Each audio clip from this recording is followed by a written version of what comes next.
जय श्री राम। मैं पूनम मिश्रा आप सभी को सादर प्रणाम करती हूँ और चैत्र नवरात्रि की ढेर सारी शुभकामनाएं आप सभी भाई बहन माताओं को। तो आज हम लोग लेके आए हैं चैत्र रामनवमी शोभा गीत। चैत्र रामनवमी की ढेर सारी शुभकामनाएं आप सभी को।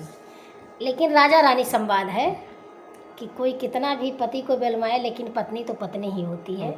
हाँ, तो एक उन पत्नियों के लिए है जिनके पास सौतन होती हैं, तो उनको ज़्यादा घबराना नहीं चाहिए, जो कि सत्य सत्य पर ही आता। कैसे? सत्य की ही विजय होती है। कैसे?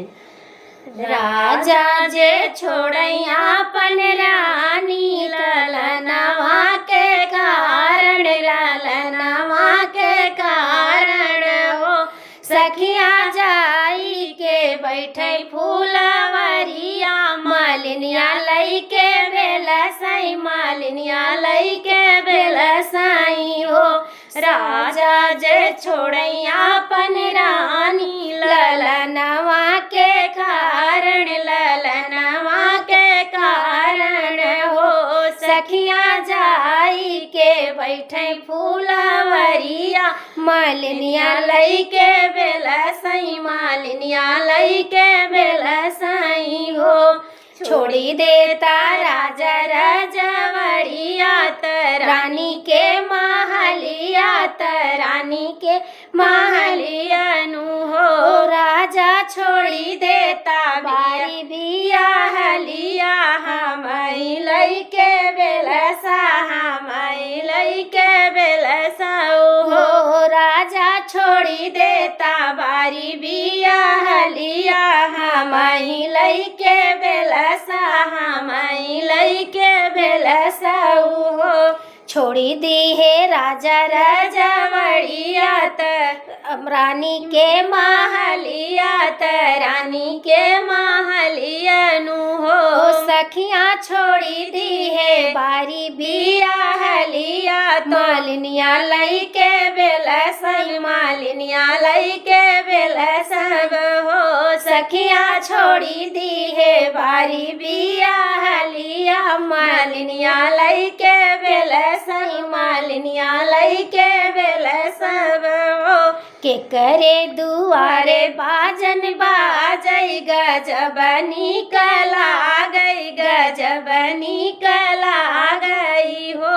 राजा के करे दुआरे होला सोहर, के कर बंस जा गई, के कर बंस जा गई हो।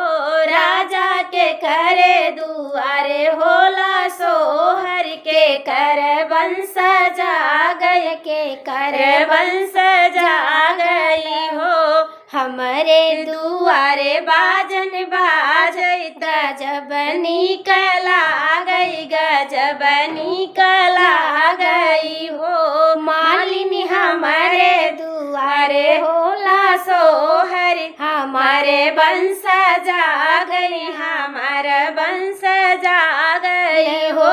मालिनी हमारे दुआरे होला सोहर, हमारे बंस जा गई, हमारे बंस जा गई हो। तब तो कहा छोड़ब महलिया, राजा रजवड़िया, राजा रजवड़िया नु हो। राजा तब कहा छोड़ब रानियावा, तुम्हाई लई के रहबै, तुम्हाई लई के बेलसब हो। मालिन तू छोड़ी देबै बारी बिया हलिया, तुम्हाई लई के बेलसब, तुम्हाई लई के बेलसब हो।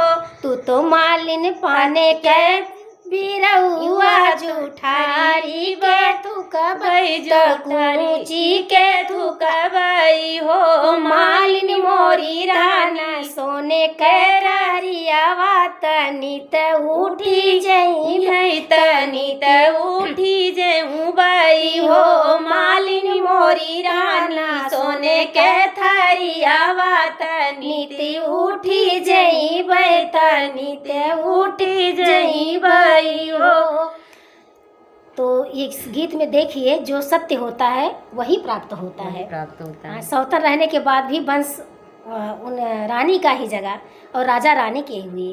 तो आप सबको गीत कैसे लगे कमेंट में ज़रूर बताइए। हर हर महादेव। हर हर महादेव, जय जय।